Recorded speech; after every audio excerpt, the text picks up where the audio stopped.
Majority Leader Boying Remulla, Health Secretary Francisco Duque III may temporarily assume the role since he is the chairman of the board. But PhilHealth Corporate Secretary Jonathan Mangawan said the board already appointed PhilHealth EVP and COO Arnel de Jesus as officer in charge.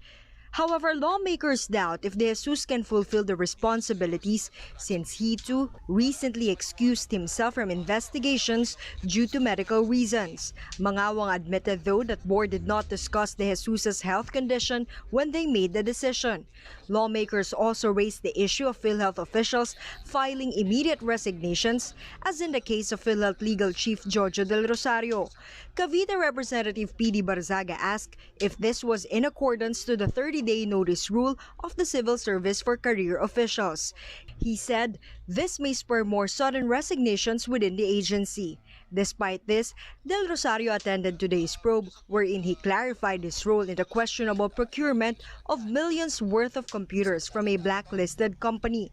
Documents presented in the hearing showed that Del Rosario approved the procurement of equipment from Masangay Computer Center for PhilHealth Region 1 in 2015 and the national headquarters in 2018 despite being banned by the agency. Para meron silang pattern, Mr. Chairman, no? From Region 1, si Atty. Del Rosario, inakay niya yung masangkay hanggang sa national, bawal lang bumili pa rin sila. Parang...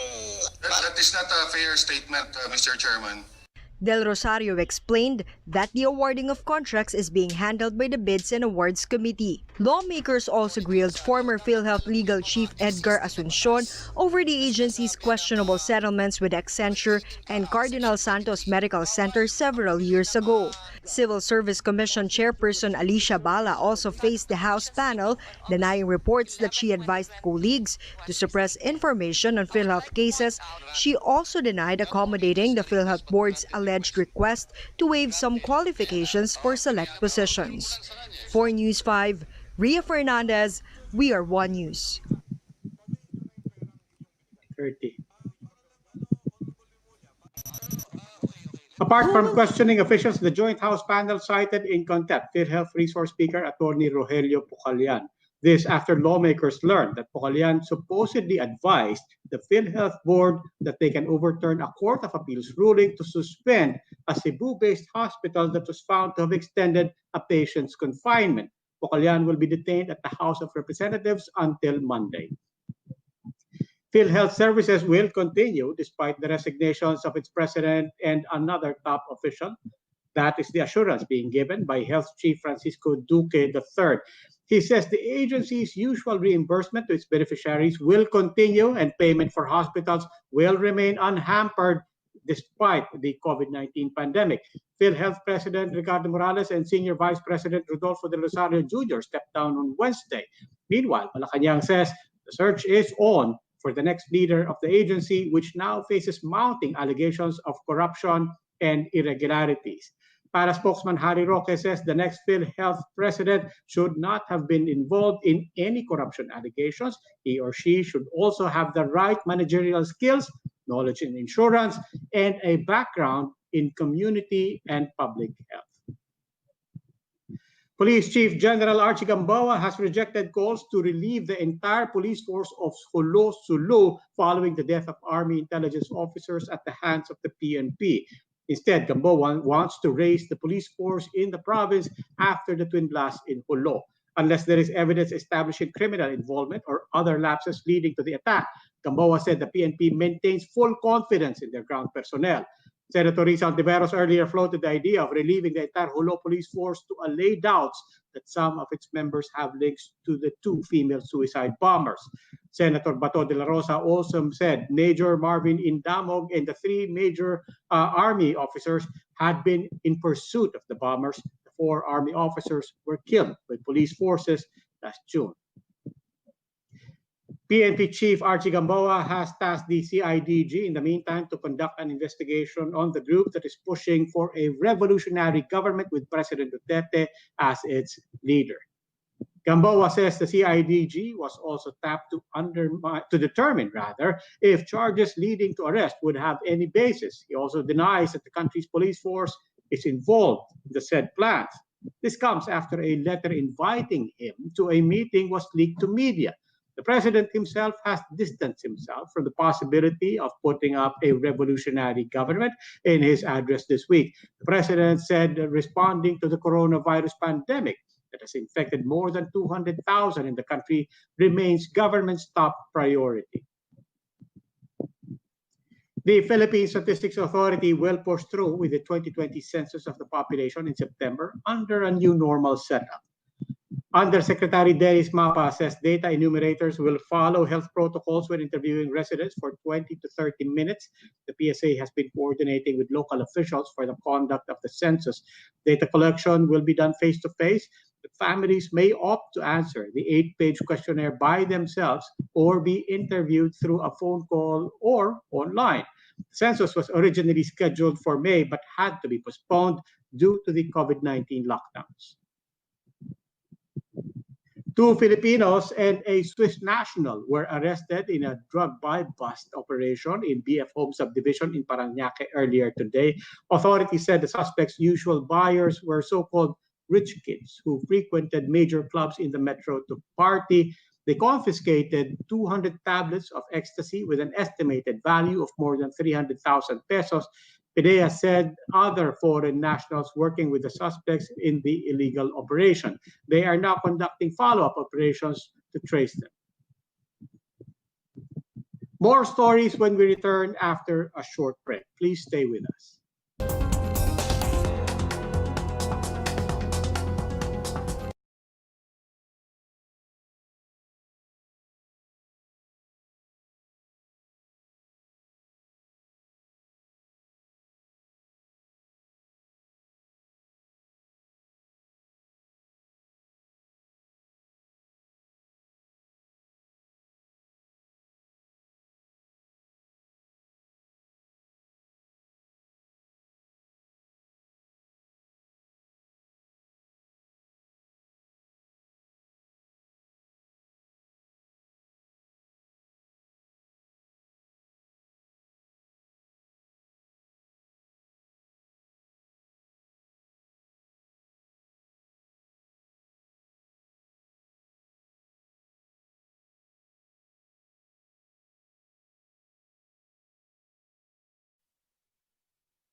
Good evening. You're still watching The Big Story. The Bacoor city government is converting its coliseum into an isolation facility, angering residents who fear for their safety. JC Cosico has that story. This government-owned coliseum inside a private subdivision in Barangay Molino 3, Bacoor, Cavite used to be a venue for the city's events, including private gatherings. But due to the COVID-19 pandemic, the Bacoor Coliseum will be converted to an isolation facility for patients. It will become a 90-bed space for mild and asymptomatic cases of the city. Additional toilets are now being constructed, with the facility expected to operate in mid-September. But some residents, including 70-year-old Antonio Atilano, are up in arms about the plan, saying their safety will be put at risk. May konting konsiderasyon kasi subdivision to matao, di ba?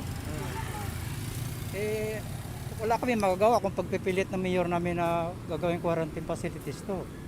Pero ang gusto sana mangyari ay kung pwede ilipat sana sa iba kasi mataong lugar na ito eh. Some owners of business establishments in front of the Coliseum also say their livelihood has been affected. Pihira na ngayon, dati umaga pa lang dami ng tao eh. Simula last Friday, medyo nag-iingat ang tao. Kasi daw, anong sabi? Dahil daw sa facility na ilalagay. Members of the Homeowners Association say they were not informed at all that the conversion will push through. Many had also expressed opposition to the plan months ago. With this, they are now asking the city government to reconsider and look for other facilities instead. Meron tayong strike gym.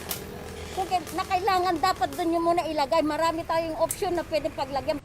The city government, however, says constructing a new facility will take so much time, given that COVID-19 cases in the city continue to rise. Molino 3 has recorded 190 COVID-19 cases, the most number of infections in the city. Ang National Task Force nagrenta na ho ng ibang mga hit-ins, hotels sa loob ng city. Ibig sabihin po na ng mga nirentahan nila, hindi ho yan magiging eksklusibo na para sa mga taga-Bacoor. So ang LGU is forced to find facilities that would cater to exclusive Bacoor residents. Bacoor Mayor Lani Revilla adds the city's 6 isolation sites are already fully occupied, thus the need to convert the Coliseum to a COVID facility.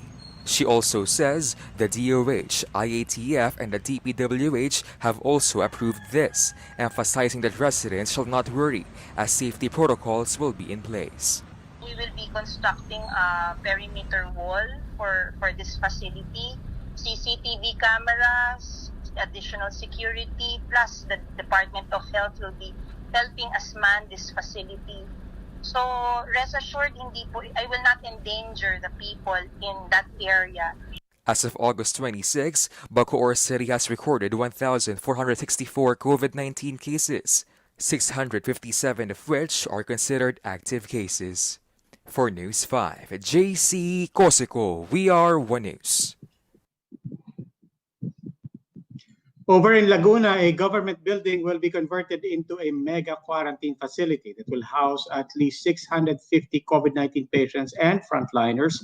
Members of the Interagency Task Force inspected the Calabarzon Regional Government Center in the city of Calamba earlier today. 553 beds will be allotted for mild and asymptomatic patients. 97 beds will be dedicated for medical frontliners. The National Task Force approved of the measure as it will provide an additional isolation facility for the growing number of infections in the area. On Wednesday, Calamba had a total of 935 COVID-19 cases. Laguna has also been consistent in adding at least 100 cases to the National Daily Case Bulletin. The DOH has also noted that 21 healthcare facilities in Laguna are already in the so-called danger zone, with more than 70% of COVID beds already occupied. The mega quarantine facility is expected to be finished by the end of September. Nakita natin din sa protocol ng DTI at ng DOLE na required ang ating mga business establishment to provide isolation facilities. And ito na po yung isolation facilities na pwede po natin magamit. The Interior Department says senior citizens can only go out of their homes to access essential goods and services. DILG spokesman and Undersecretary Jonathan Malaya says those aged 60 and up may also be exempted from the unified curfew in Metro Manila if returning home from work or buying medicine. Senior citizens need only to show proof of their purpose to law enforcers. The DILG says local governments and police should respect and properly implement the allowable movement of older persons, as stated in the IATF guidelines. Still, the government maintains that senior citizens should remain in their homes, being the most vulnerable to contacting the coronavirus.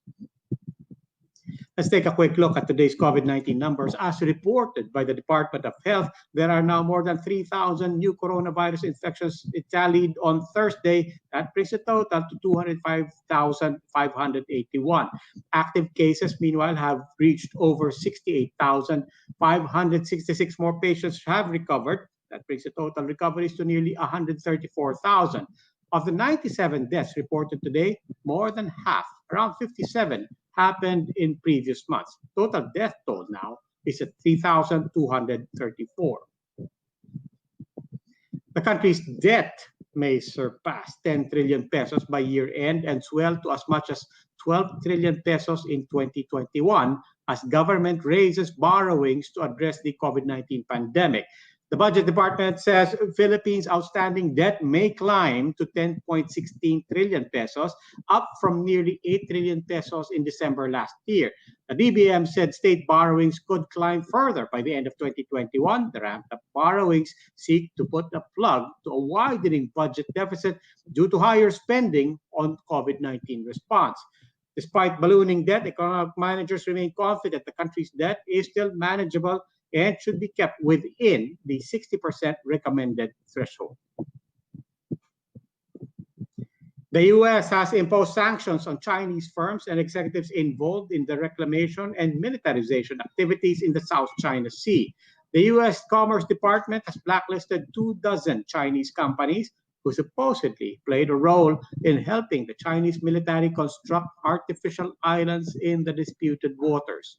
The U.S. says the 24 state-owned enterprises, including subsidiaries of China Communications Construction Company, led the constructive dredging and reclamation of South China Sea outposts.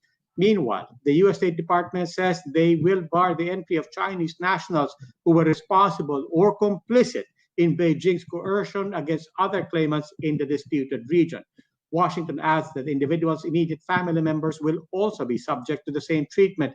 Back home, Foreign Affairs Secretary Teodoro Locsin Jr. early affirmed the Southeast Asia's need for the U.S. presence in the region to maintain the balance of power.